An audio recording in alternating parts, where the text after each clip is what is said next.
So, I'd just like to welcome everyone to the first edition of Glasgow Truth Group Radio. Our first guest is going to be Lieutenant Commander Brian Gerrish from the Royal Navy, now retired. Now, this recording was actually done over 6 months ago, but due to various technical problems and other issues, we've only just been able to get it online now. But I thought the best way to start off would just be to read out Brian's bio and then let him take it from there. Now, Brian Gerrish was awarded a Royal Navy Scholarship in 1972 and served until 1993, achieving the rank of Lieutenant Commander. After an early career in mine hunters and frigates as a bridge watchkeeper, navigator and principal warfare officer, he specialized as an anti-submarine warfare expert during the Cold War period. He has extensive experience with the Royal Navy, United States Navy and NATO forces in the Atlantic, Mediterranean and Norwegian Sea, detecting and tracking Soviet nuclear submarines. Operations included protection of UK nuclear deterrent as well as joint US-UK anti-SSBN ballistic missile submarine missions along the eastern seaboard of the USA. His expertise included fixed, mobile and airborne, active and passive sonar systems, electronic warfare, weapon systems, chemical, biological and nuclear protection, communications and cosmic, oceanography, wide area and local intelligence picture analysis, and associated security matters. Brian also lectured at the Royal Netherlands Naval School of Warfare, Den Helder for 2 years, and then headed the Royal Navy's anti-submarine warfare staff for Flag Officer Sea Training at Portland, UK. His last appointment before leaving the service was in command of the HMS Orkney, an offshore protection vessel tasked with fisheries protection and security of the North Sea oil installations. During this time, he watched from the front line as the EU Commons Fisheries Policy was used to destroy British fisheries, our fishing fleets, and ultimately the dependent communities. This blatant betrayal of some of the very people he had pledged to protect was a key part of his decision to take early retirement from the Royal Navy. So, hi Brian, thanks for joining us. I think probably one of the best ways to start out is if we can just get you to talk a little about your own sort of personal history, where you've come from and how you got sort of involved in the things that you're doing at the moment. Yes, okay. Well, good evening to you guys, and thank you very much for giving me the opportunity to talk to some of your listeners. I usually start out by saying I'm an ex-naval officer because it's become a little bit of a joke, really. It's just my way of saying that I was somebody who went through at least some of the establishment until I began to wake up to what was going on. But I joined the Navy via the Naval College at Dartmouth at the age of 18. And then I went all the way through until 1993 when I decided to leave. I had a lot of fun, just to stress this, because a lot of people have a view of the military which is based on seeing programs on the BBC. My experience of the Royal Navy was that we had a lot of fun. People treated each other as normal human beings, and you did a job and you acted professionally. And it wasn't all people running around shouting at each other all day, which is normally the BBC's line. But I started to notice things, particularly when I got involved with fishery protection. And part of my job was boarding fishing boats in the North Sea, well, all around the coast of Britain. And I watched with amazement, really, as more and more European boats appeared, clearly new boats built with European grant money. And I was seeing the British fleet start to dwindle. And I knew that we were beginning to cut up British fishing boats ashore. And at the same time, we were enforcing ridiculous laws to do with fishing and the amount of fish you could catch. And that started to get me thinking about things. One dark, stormy night in the Firth of Forth, so close to Edinburgh, I had to confiscate the fishing net from a Scottish fishing boat. And the skipper swore at me and said with some fairly colourful language that you're stealing my livelihood. And I knew that what the man was saying to me was absolutely right. And that was one event which helped me make up my decision to leave the Navy. And thereafter, I've had a tremendous adventure, as initially I discovered massive fraud and corruption in Plymouth. When I tried to get something done about it, I was watching huge amounts of public money being frittered away, given away, fraudulently used. When I started to speak out together with some other people, we were very quickly threatened, and that included threats to my family. I started to investigate what I was seeing and experiencing with the help of some other very nice people, and eventually that led us to be contacted by people in other cities in the UK who were also experiencing and seeing fraud, corruption, very unpleasant bullying by the public sector, and generally communities starting to fall apart. And that's when I discovered this wonderful charity called Common Purpose. And sorry, if my dog's going to be badly behaved, I'll have to go and sort him out in a minute. No problem. Do what you need to do. I discovered this political charity called Common Purpose, and to cut a very long story short, wherever I went, wherever we started to see nasty things happening, we'd invariably find Common Purpose graduates somewhere in the background, and that pattern has continued to this day, really. Mm-hmm. Yeah. Well, obviously your work on Common Purpose, and obviously the website Common Purpose or cpexposed.com is probably what you're most sort of well known and renowned for.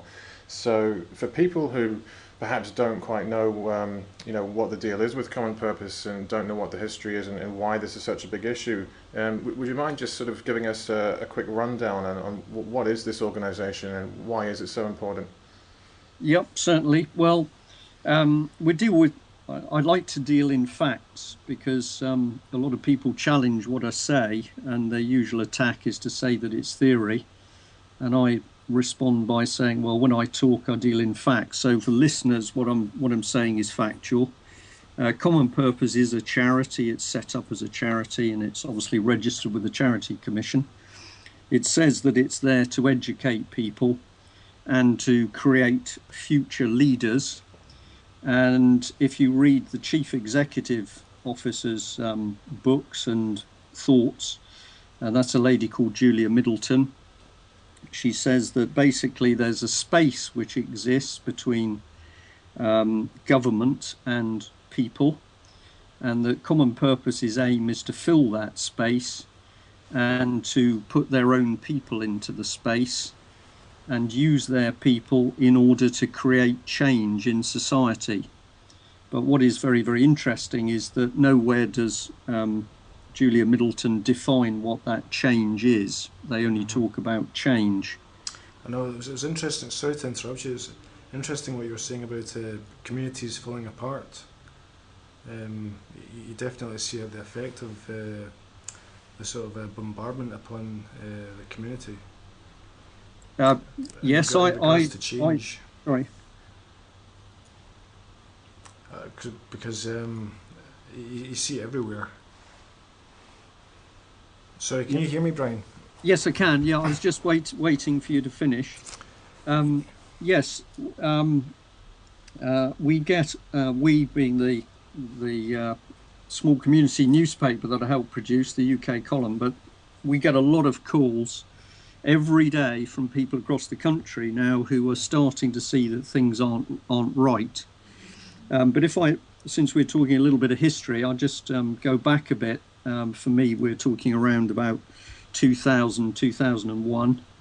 And what was happening in Plymouth was that government money was coming into the city under the New Deal for Communities programme.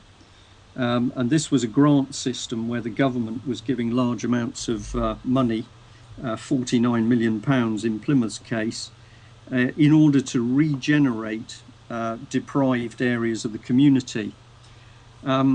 What we actually witnessed go on was that the £49 million came into the city, Instead of it going into one particular bank account, where obviously detailed records could be kept of how the money was divided up, how it was spent, it was actually subsumed into Plymouth City Council's central funding pot, and then it was broken down into increasingly smaller amounts, and it was never accounted for as one block of money.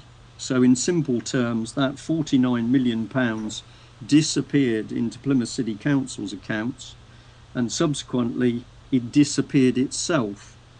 So there were some projects that were carried out with it, but overwhelmingly nobody knew what happened to the money. And when people in the local community, Devonport, started to ask, where is this money going? How is it being accounted for? Why are we not being given details of the expenditure? They, to put it bluntly, and I'm being entirely accurately, people in the community were threatened.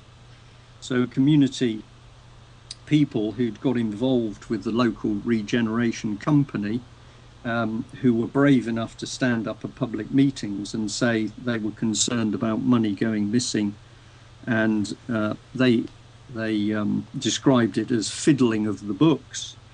They were actually threatened, and one gentleman who I will just I'll call him John, I don't think he would mind, he actually received a call from his local Labour MP to warn him off. You need to be very careful of what you're saying.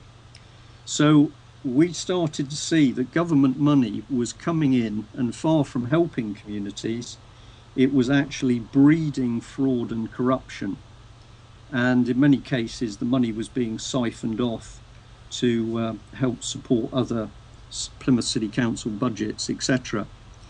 Now, what was incredible is that when we started to broadcast what we knew, and we started to do that with a little A4 news sheet called the Devonport Column, we also put up a website. Within a few weeks, we started to be called by people in other cities, and the first one was Sheffield, but Manchester, Birmingham, Glasgow and London soon followed. And what we started to learn is everywhere that the government had started the New Deal programme to regenerate deprived communities, what had actually happened was that long-standing communities, okay, many of them were suffering. They were suffering from a lack of jobs and perhaps deprived crumbling infrastructure. Far from assisting the local communities, what was actually happening was that those communities were being dismantled and bullied into a new society, which was clearly part of a much wider government programme. A key part of the programme was that land which could be used to create jobs and employment was ring-fenced for development, for housing development. Local people were told that this would be low-cost housing that they could afford, but when the housing was built, it rapidly became apparent that it was anything but low cost. These were executive homes, and what had been achieved was that all the local people had effectively been deprived of their community area, and land which should be of good economic benefit to create employment and jobs, etc., could no longer be used for that purpose because it was covered in executive homes. And we saw this pattern throughout the country, and I'd particularly like to mention Liverpool and Glasgow, because in concert with Plymouth, what you actually saw was waterside land which should be used for maritime purposes, so docks or ship repair or shipbuilding even, was rapidly covered over with housing, so that its economic value was actually lost, certainly into the foreseeable future. Putting all these pieces together, you came to a picture where the government was actually not helping communities, it was taking them apart. Yeah.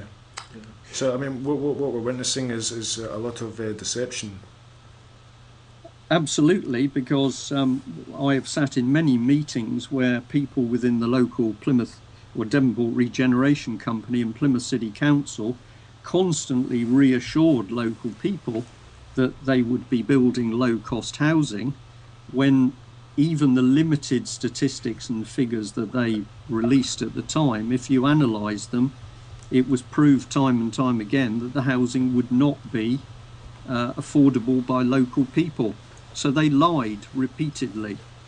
And again, this pattern of lying and deception and then bullying anybody who dared challenge it, we started to get people right the way across the country saying, hey, what you guys have discovered in Plymouth, it's happening in here, it's happening in Hackney, it's happening in Liverpool, it's happening in Glasgow. I remember when I first came across the name and the term common purpose, and the way it was presented was that it was something that was ideologically related to the Fabian Society, who you're probably familiar with, in that they operate on this premise and method of attrition. It's sort of a slow, gradual method of infiltration, and putting these fifth columnists into all areas of society, working towards the common purpose. So in terms of where common purpose have come from, what kind of organizations are backing them, and what kind of ideologies they are sort of using to and sort of going on to get their agenda through. I mean, what have you come across there? Okay, well, if we first of all, let's deal with ideology and what common purpose is really doing. I don't want to encourage listeners to go and buy Julia Middleton's book Beyond Authority, because I'm going to say gently with a smile, it's a waste of money. But if you do read her book, if you get it from the library, you will find that she's using amazing language about achieving her change in society. She is saying that we should use a fifth column. She's saying that we should Marx has got good ideas which we should employ. New comes from with old. She talks about German bankers being great people, and I can tell listeners that one of the banks she was particularly keen on was Lehman Brothers. She thought they were an excellent role model for young students and youth. And of course that's one of the many banks, corrupt banks, which have now gone bankrupt. She's got some peculiar opinions on the British. She thinks we're very warlike, and perhaps later we might discuss Libya. Yes. But she thinks in general the British are warlike. And she thinks that all English campers like to take tin food on holiday abroad. And I think what she's getting at is that we're not very sophisticated.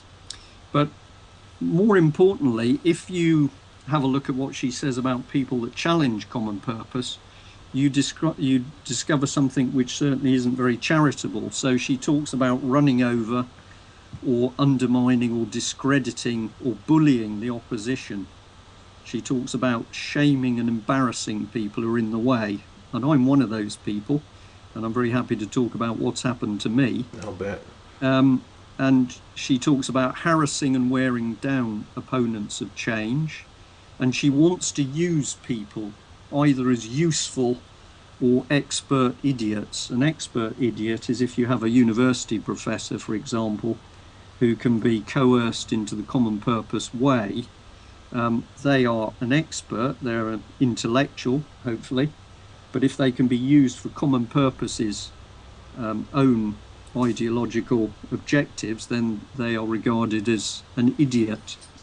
But you are absolutely right that common purpose talks about getting their individual graduates, that's what they call their trained people, is to get a small number of graduates into every sector of society. So government, local authorities, hospitals, schools, military, information commissioner, you name it, is to get their people in. And there you have a little common purpose fifth column.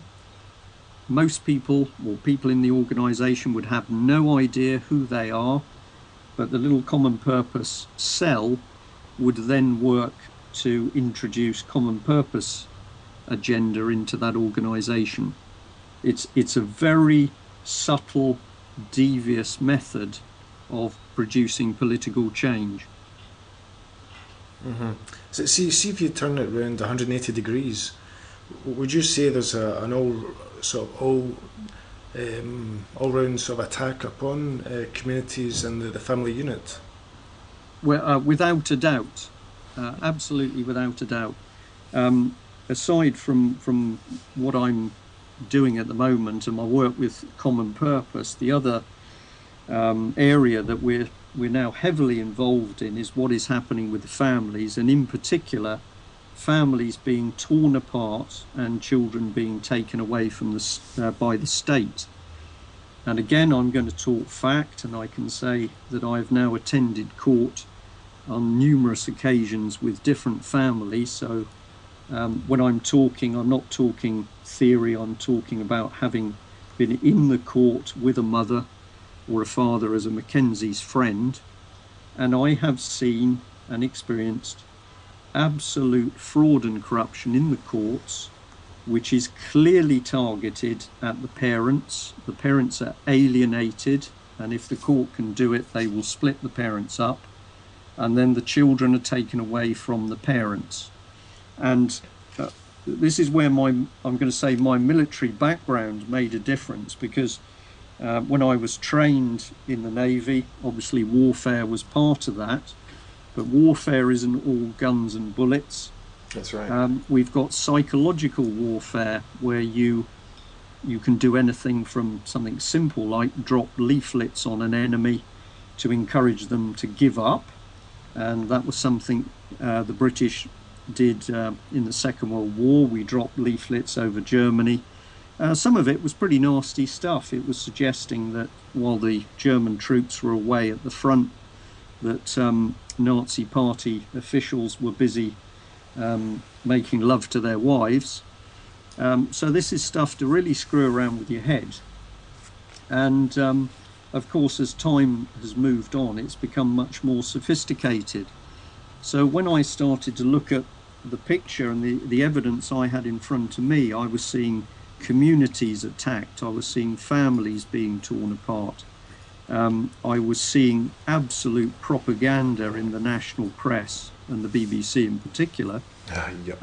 And my mind said to me, this is psychological warfare. Now, you mentioned the Fabians, and this is a very important point, because if you look at the Fabian Society's own history and their own statement of intent, they are talking about introducing a socialist society in a series of small incremental steps.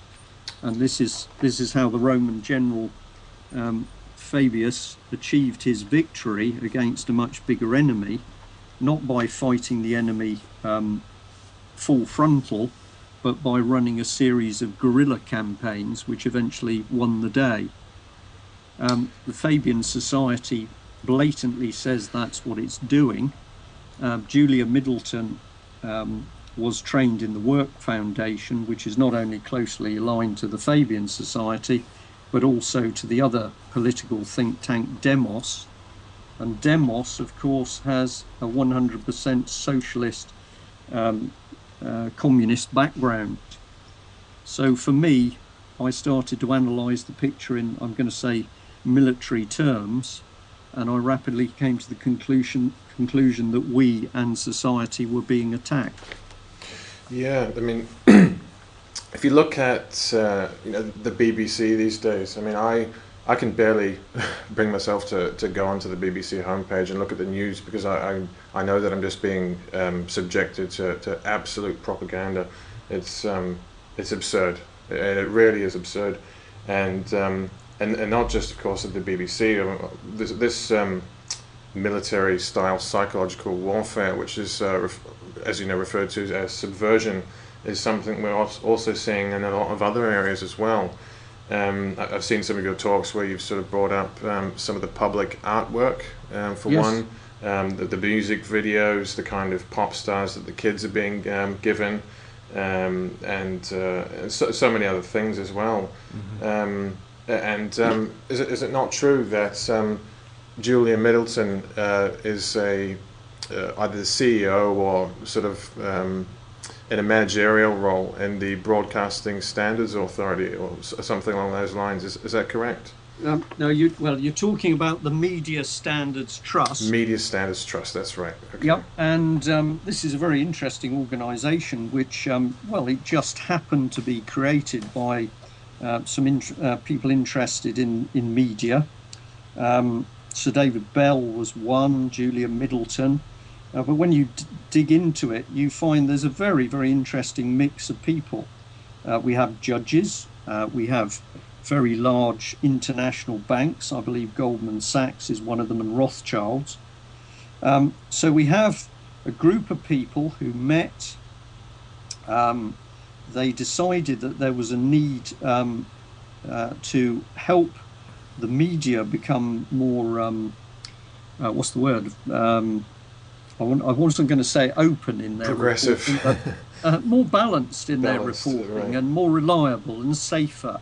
Oh, of course. And this group of people said, we, the Media Standards Trust, are the people to act as a body to police the media. However, when you actually look at the Media Standards Trust, you find what it really is a bunch of common purpose cronies. And I'm going to say I'm a little bit of a suspicious person. So when I started to analyse it, I thought what these people are actually doing is not helping the media become more open. They're actually helping to become more of a propaganda vehicle for the government. And the other clue we've got to the fact that British media is now 100% a propaganda machine is the fact that we've recently had Chris Patton coming in as the overall boss of the BBC. Chris Patton, Conservative MP, probably known best for being governor of Hong Kong. But of course he's an absolute common purpose supporter. So aside from I'm going to say the hundreds of people who are common purpose trained within the BBC, but having said that, probably a year ago I was contacted by a person within the BBC who told me that they were very concerned about what they were seeing going on and the power and influence of common purpose in the BBC. When I said to this person, how many people do you think there are in the BBC that are common purpose trained? I've got records of about 500. They said to me, there are thousands. And I'm going to say I don't think that was an idle throwaway comment. I think that was factually correct. So the BBC, you've now got controlled by Chris Patton, who is a huge common purpose fan alongside Mr. Cameron. We've got hundreds or thousands of trained common purpose people inside the BBC. We've got common purpose creating the Media Standards Trust, which is now suggesting that it should be the body to police the media and press. And I think what we've got growing very rapidly is a Soviet-style media and press system where the only thing that gets printed is what the government says can be printed. Yeah. Now, in terms of how common purpose operate in their infiltration and how they actually get their agenda through by this whole infiltration and placing the fifth columnists around and getting so many people on board with this completely subverted, backward agenda across so many different areas of society.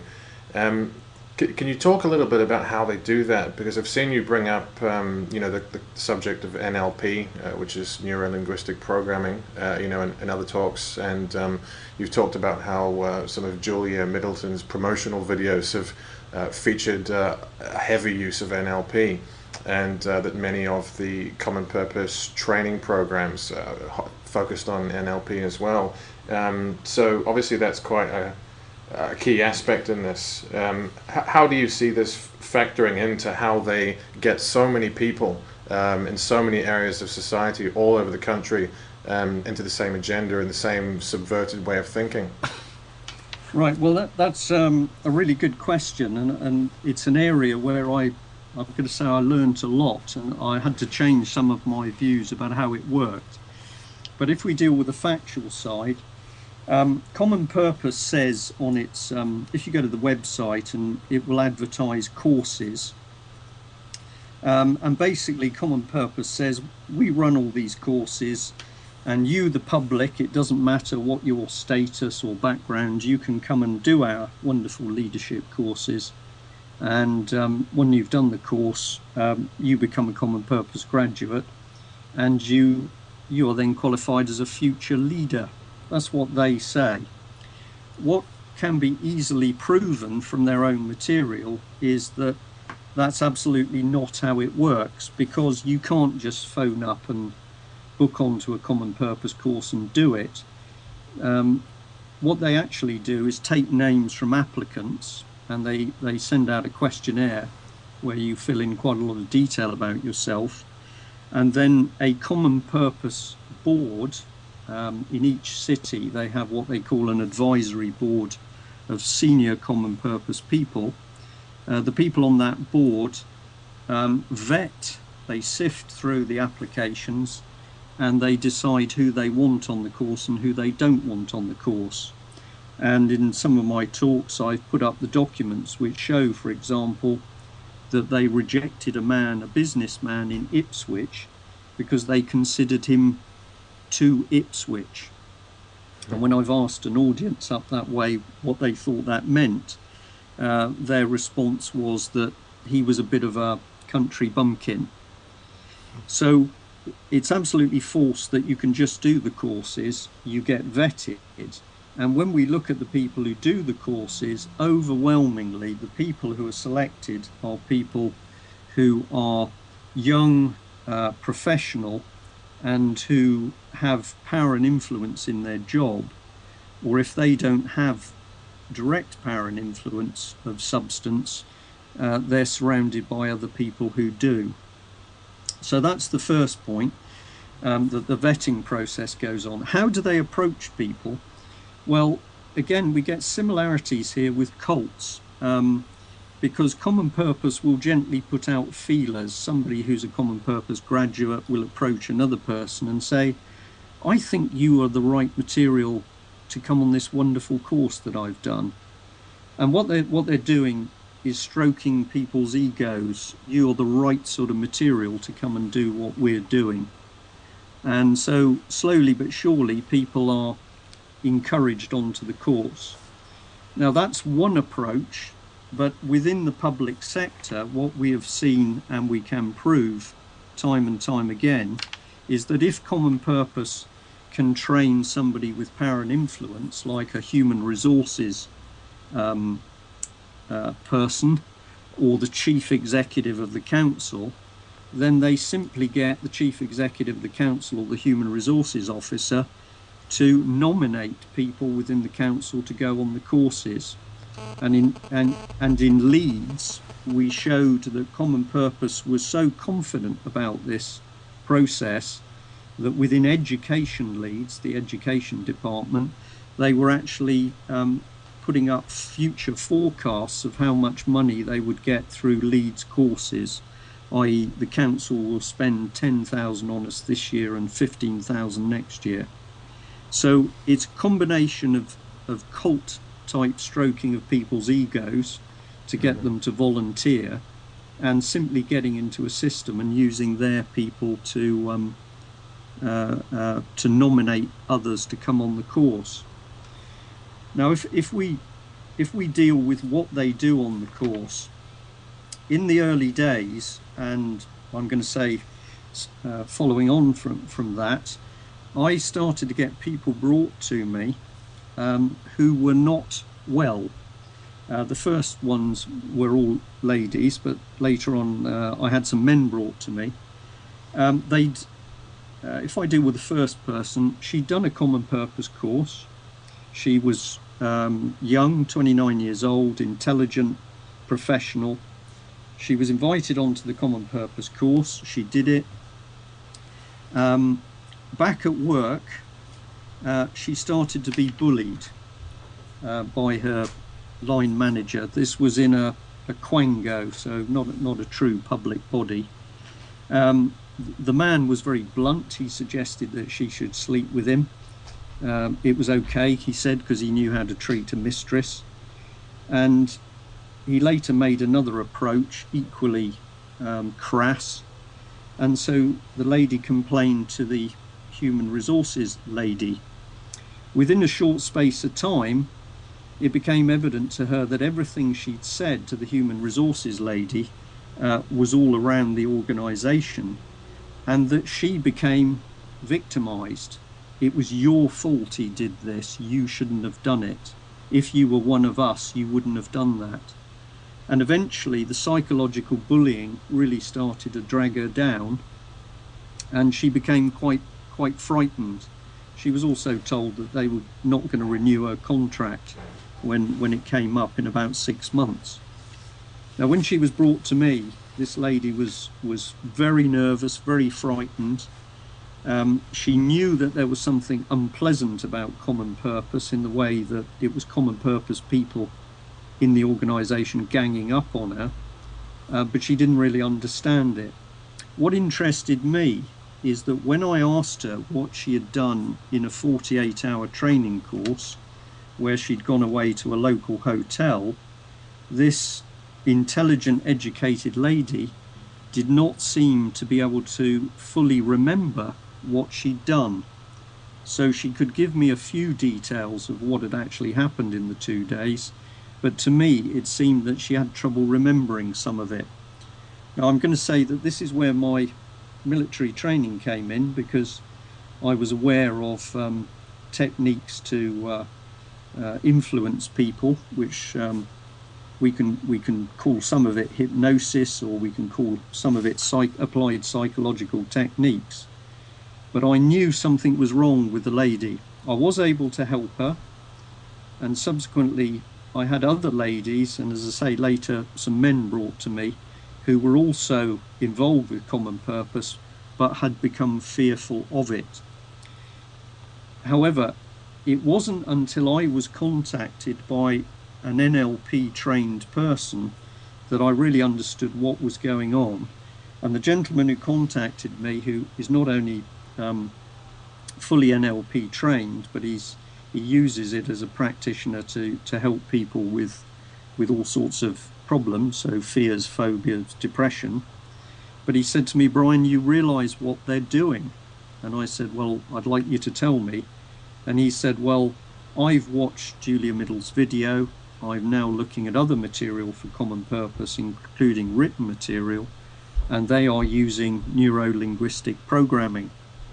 And I said to him, "What is that?" And he said, "Well, essentially, it's a form of hypnosis, but you can use it through the spoken word, the written word, as well as visual signals. But by it is perfectly possible to change people's views and values.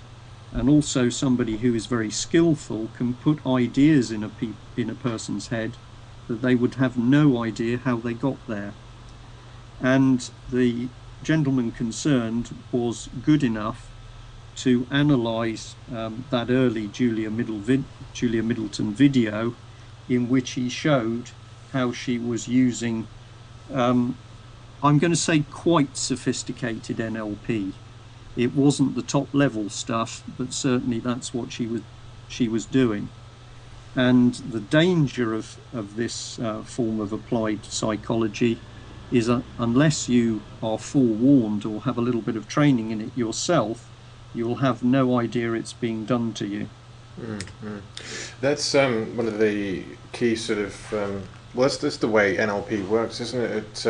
It's about creating connections and associations in the brain, so that certain words and terms and colours, lights, certain sort of sensory input and triggers will associate or will be related to various thoughts. So you can literally reprogram how somebody feels about something by using this technique, can't you? This is absolutely right, and again for listeners, don't believe what I'm saying. If you go onto Google and simply put NLP, the letters NLP into the Google search, you will come up with thousands of NLP sites, consultancies, all offering training and all saying that their training can help you become a better person, can overcome fears and phobias, can help you achieve the real goals in your life. And they're not doing this for fun, they're earning money out of it. So these are real techniques. What I am saying, and I am backing that up with a phenomenal amount of evidence. In fact, a big problem for us is we have too much evidence to show people, is take a technique like NLP and start to use it for political purposes. And then you have an extremely dangerous tool, a weapon.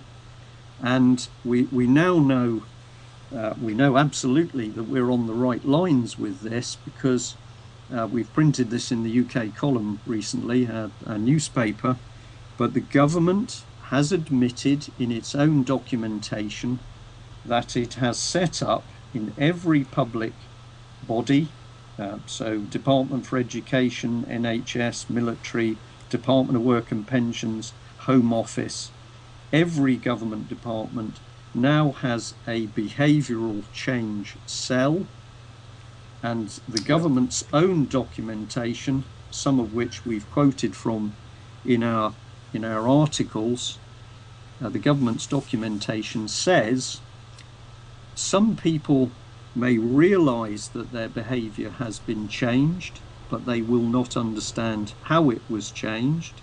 Other people will not even realise their behaviour has been changed. Now, the government stated policy for these behavioural units is that first of all they will work to change the views and values and behaviour of people within the department, and once that's been achieved, the department will be used to change the views, values and behaviour of the general public.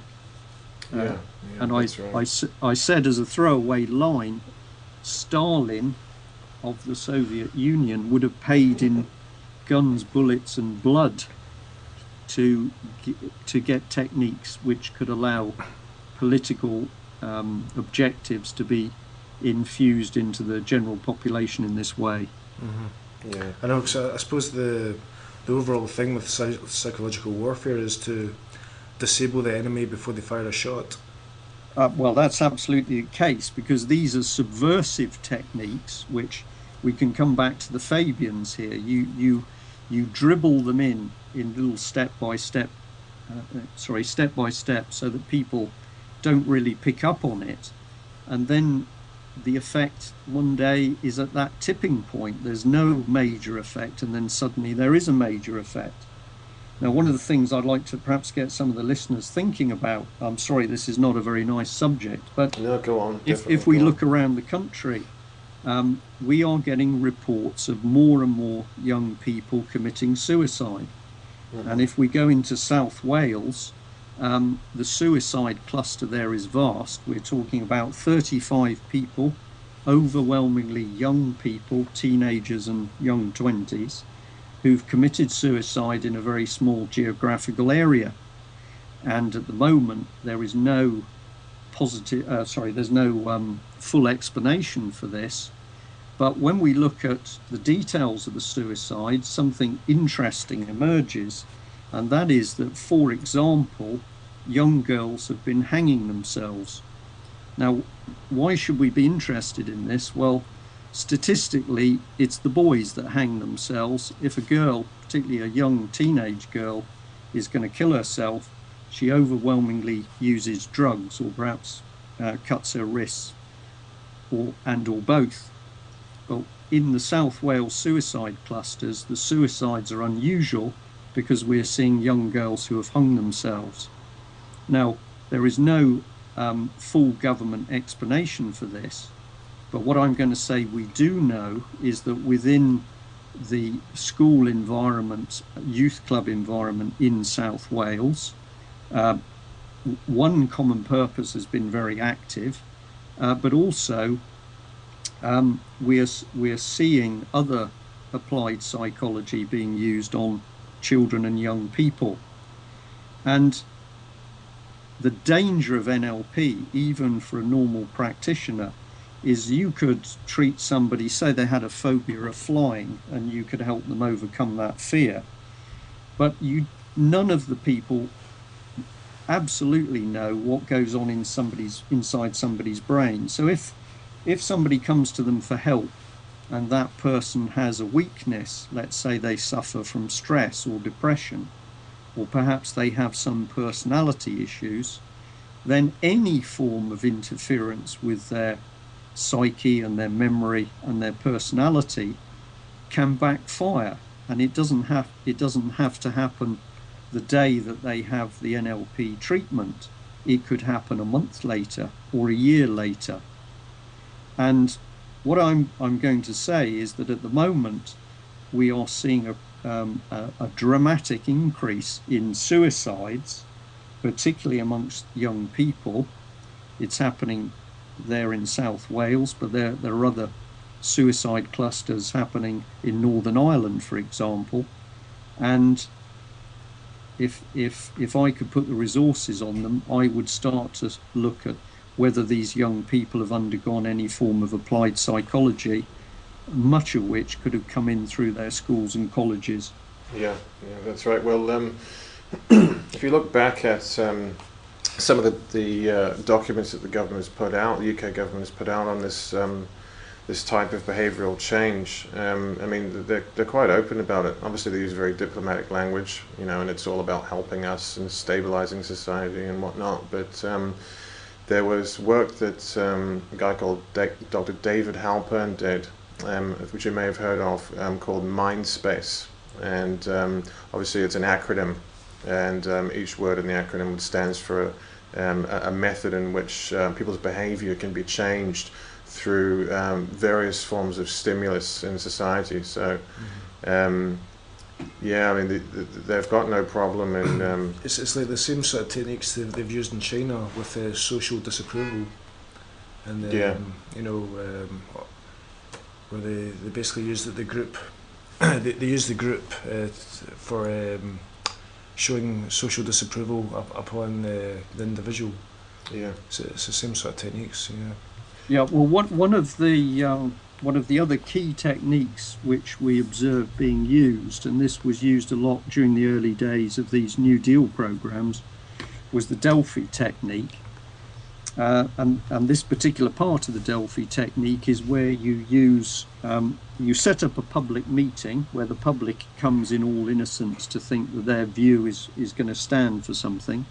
But what actually happens is that the facilitator of the meeting controls it very tightly, and they're assisted by agents who position themselves within the body of the public. They don't obviously identify themselves, but they signal back to the facilitator.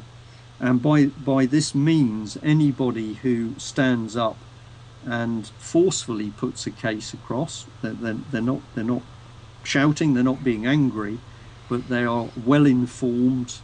They can speak well, and therefore they could pose quite a challenge to whatever the desired outcome of the meeting. Delphi technique is used to apply psychology to get them to shut up, and it's quite amazing how many people will very quickly shut up if they feel that other people in a room, in a public body, are turning against them. They don't have the confidence to hold their view if 2 or 3 or 4 other people say, "Oh, you are an extremist, your views are extreme, your views are damaging." So it's like the same idea as peer pressure. Yes, indeed, yeah. And if this is really applied very strongly in a closed environment, what can actually happen, what can be achieved, is that the person's mind is so keen to conform that they will actually forget what their original view was. They will align themselves with the consensus view of the other people. Yeah. I'm going to stress again, if there's listeners ultimately who say that this is, this is unbelievable. I'd say you start researching it yourself. Talk to people who are trained in hypnosis or psychology, applied psychology, and they will tell you that this is absolutely possible. You can totally change a person's opinions and values by putting them under pressure in front of their peers. Absolutely. There's for people who perhaps are having a bit of trouble believing this, and maybe want to look into this a bit further, there's a little clip that you can get on YouTube, and it's part of a documentary that the BBC did. I think it was back in the late 70s or the early 80s. And what it is, it shows a clip where a social experiment is undertaken. There are 4 people involved in this experiment. 3 of them are in on it, 1 of them isn't. They go into a room. The group is shown a piece of paper with 4 lines on them. Now, on this piece of paper, one of these lines on the pieces of paper is shorter than the others. And the person who's conducting the experiment asks the group to pick, is it A, B, C, or D? Which one is shorter? And the 3 people in their group who are in on this always opt to choose the wrong answer, whilst the guy who thinks that they're all just in the experiment together is baffled. He's thinking, how these people, how can these people possibly be picking the wrong answer here? Yes. But what they do is they show that within a few sort of run-throughs of this experiment, within 2 or 3 times, the guy who is unaware of what's going on has changed his view to suit with the group. Yes. So although he's seeing something quite clear and blatant in front of him, one line being shorter than the other 3, his perception has actually been changed by the consensus. So people should look at that on YouTube. In fact, what I'll do in the next hour is I'll see if I can get the link. Yeah. No, this is absolutely correct. We see people who have demonstrated some of these techniques publicly. The thing that I am desperately trying to get across to as many people as possible is what people have got to think about is the fact that out there we have malevolent politicians, civil servants. We have people who are prepared to use the most devious means to get their policies into position. And a lot of people will say to me, and it's a phrase which now makes me laugh, they say, oh, they wouldn't do that. Yeah, yeah. And I say, well, I'm afraid they would, and they are. Yeah. And for me, it's amazing. If you talk to somebody who used to live in Eastern Europe, they used to live in the Soviet Union, or they lived in East Germany, they have a much, much better perception of what it is to be surrounded by public bodies, which government or the public sector, I will say, that was united in playing around with people's minds by propaganda. If your view was not the party view, the next step was you could be locked up in a psychiatric unit. Yeah. So the trouble with Britain is that we've had peace. Even in the Second World War, we didn't suffer invasion. So we've had peace in this country for so long that many people have become very, very innocent and naive yes. to how dangerous and malicious people can be. That's right, and that's one of the most difficult things when you're trying to communicate these types of messages to, whether it be members of the public or even family members or friends, is that there's this basic preconception that politicians are basically useless. They're incompetent and they're a bit of a joke. They don't know really what they're doing. They're just kind of floundering through day to day, sort of trying not to mess things up, but ultimately failing. And that's one of the key things that people need to get past, is that these people to have massive egos. I would even go so far as to call them sociopaths and psychopaths in some cases. And they absolutely would do the things that we're talking about because they have, and we can prove it. Yes, and this is something that I'm going to say we need to wake up to, because we now see that all sorts of despicable things are happening in this country. I mean, we talked about the BBC and the lies, but it's just phenomenal that and I say this as an ex-military man, that this country has attacked Libya on absolutely no lawful mandate at all. We have attacked another country, we've bombed it, we've attacked it, and as Cameron has proudly announced, we've spent 250 million, we had a while ago, it's more than that now, attacking Libya. And yet the papers, so the Telegraph and the Mail and the BBC, are describing Gaddafi and his regime as being the criminals and terrorists. Well, forgive me, but a few years ago, our own government was busy kissing and cuddling him. Yep. And now we, on no lawful basis, we are attacking, and we know that civilians and children are being killed. So our government, we have a criminal government. It was the same with Blair and Brown, war criminals, and the same with Cameron. And yet our press and media will not report this accurately. Yeah, that's right. And I think something that people often fail to understand is that although we have these politicians coming and going, and they do have their own ideologies and their own ideas, they are selected. They're selected by, the Royal Institute of International Affairs, sometimes Council on Foreign Relations, these big think tanks, Demos, Young Foundation, and some of the other big NGOs that are behind government. They're getting their policy from a super governmental network that is not accountable to the voter, and that we don't hear about. Well, this is absolutely true. And again, if people are interested in evidence on this, it's start delving into the internet. Is great. Okay, there's a lot of things that you've got to be careful of with the internet, but there's a lot of very good material. Go on the internet or get back into books in the library, and you will discover all sorts of things. And one of the things I came across fairly early on was there was a lady called Kitty Little who was a great investigator. She's no longer with us, I'm afraid, but in her day she was digging into what was happening politically, and she's got a story of being at Oxford, in a meeting at Oxford, when I'm going to embarrass myself now because I can't think of the guy. Harold Wilson is the man. Harold Wilson was a young student at Oxford University, and he gave a talk one evening, and at the end of the talk he said with a smirk on his face, "And I will be Prime Minister."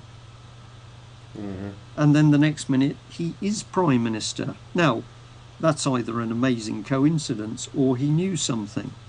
Mm-hmm. We had Tony Blair presented to the Bilderbergers, and we've seen with many politicians and people in positions of power and influence that if they went to the Bilderbergers and they seemed to give a good report of themselves, a good account of themselves, then in no time at all they were suddenly appearing in positions of high power, of power and influence. Yeah.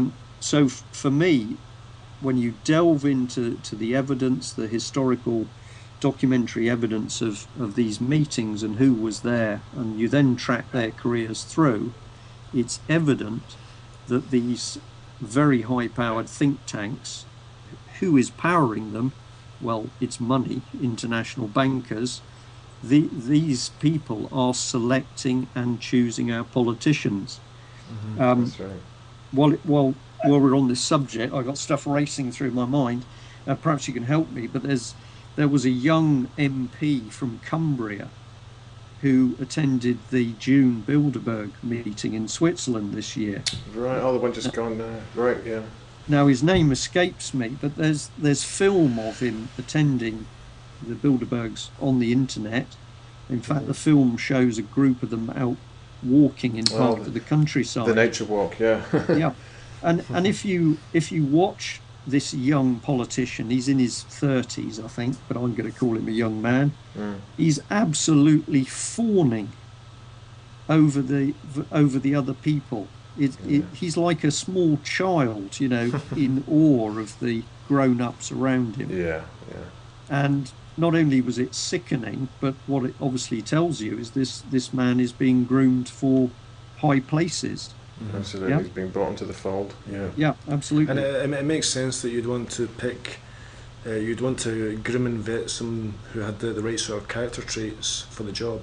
At a young age too, especially. Yeah. Right, now this is a brilliant cue you've given me there, because some of the other people who are qualified to talk on character traits, so we're talking about clinical psychologists, started to talk to me about these key character traits. Which ones would you want to have in people?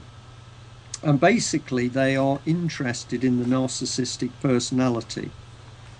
And the reason for this is that the narcissist, of course, is, we put it crudely, is in love with themselves, so they feature more than anybody else. And if you get somebody who's in a excuse me, an extreme narcissist, they've got narcissistic personality disorder, these are the people who are absolutely desperate to hold on to power and image. And they will do anything to keep their loving, fawning supporters all around them. That's right. We can see that Stalin was one of these people, and Hitler was. And because they are totally self-centered, their basic nature is they don't give a stuff for other people anyway. Now, I found it particularly interesting when David Cameron announced that he was going to do personality assessments on anybody who was going to be given a position of power or authority within the Tory party. Because the moment he declared he was going to do that, I knew that what was really going on was that he was starting to screen people for their personality types, and they would want to do that because the sophistication of these techniques now is such that you can then decide which person can be best controlled and how you control them. So the narcissist, the person with a big ego in love with themselves, is absolutely a top person, because you can then manipulate and control them. That's how it works every time, and this is the kind of person that politics attracts as well, and that's what people have got to understand, is that the political system is basically what's the word I'm looking for? Is, it's like these people are like a moth to a lamp. This is the prestige. The crowds, all this stuff. Shaking hands with the president. All the sort of drawn to power. They're drawn to power. Yeah. Yeah. Did you? Well, I don't know whether you saw, maybe listeners saw it at the time when the royal wedding was. Was it at the royal wedding or shortly afterwards? But Obama was giving a talk somewhere. Was it Great Hall at Westminster, I think? And in the audience, there was John Major, there was Gordon Brown, Tony Blair, and Obama moved forward at one point. And I think Tony Blair thought that he was going to shake his hand. And you could see, I mean, Tony Blair looked like a 4-year-old boy. He was just drooling over, oh my goodness, this man is going to shake my hand. But then Obama or whoever he is didn't, and you saw Blair look embarrassed and crestfallen. But these people are chosen, and if you look across the parties, many people say, how is it that they all look the same? Cameron and Clegg, they're virtually identical. And they are identical, really, because their personalities have been selected because they're that way inclined. Mandelson, unbelievably dangerous in my opinion, but of course he comes across all sweetness and light. I pointed out in one of my talks, actually, I think it was the wife of, I'm not sure how to pronounce his first name, Wahid or Wafid Said, who's the man who supported the Oxford University Side Business School. He was an arms dealer as well, but his wife Rosemary set up a nail bar in Mayfair, and she invited Mandy Mandelson along. and that amused me because I could imagine him being set up with a new set of nails. But for somebody to do that, this man is in love with himself. Yeah. He's not interested in poor people or people who are suffering because they're being taxed off the planet. He's only interested in caviar with the Rothschilds on a big yacht. Yeah, that's right. And he's been seen in some of these positions before, I think. Conflict of interests with certain people on certain yachts in the Mediterranean when he shouldn't have been, and all sorts of things like that. And this is very common for these people. But just as we begin to sort of round things up for the first hour, Brian, if you could just give out your two websites, or I think it's 3 websites you've got, just for the listeners, so they can have a look. And then in the next hour we'll have a wee break, and we'll move on to how some of these ideas translate out into the world in terms of what's happening with the global situation at the moment, because as we know, things are getting pretty crazy, and so we'd like to talk about that from a military perspective as well, and what's happening with this whole New World Order situation. Okay, that's fine. Well, the 2 main websites are www.ukcolumn.org and www.cp, which stands for Common Purpose, cpexposed.com. I'll make an apology, is that CP Exposed, we're working on a big update, so if people visit it, and the data's there, lots of documents, lots of names, so it's factual, but some of the accompanying text is a bit stale. That will be updated very shortly. Right. There was the UK column as well, was there not? Yeah, www.ukcolumn.org. And briangerrish.com.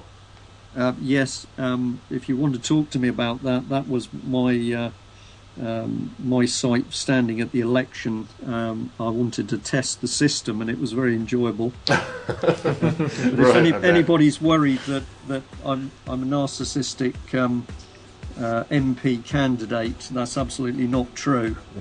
You've got to try a bit of it to really understand how these people work. Yeah, I guess so. Right, well, thanks a lot for that, Brian. What we'll do is we'll take a break, and we'll catch you in the next hour.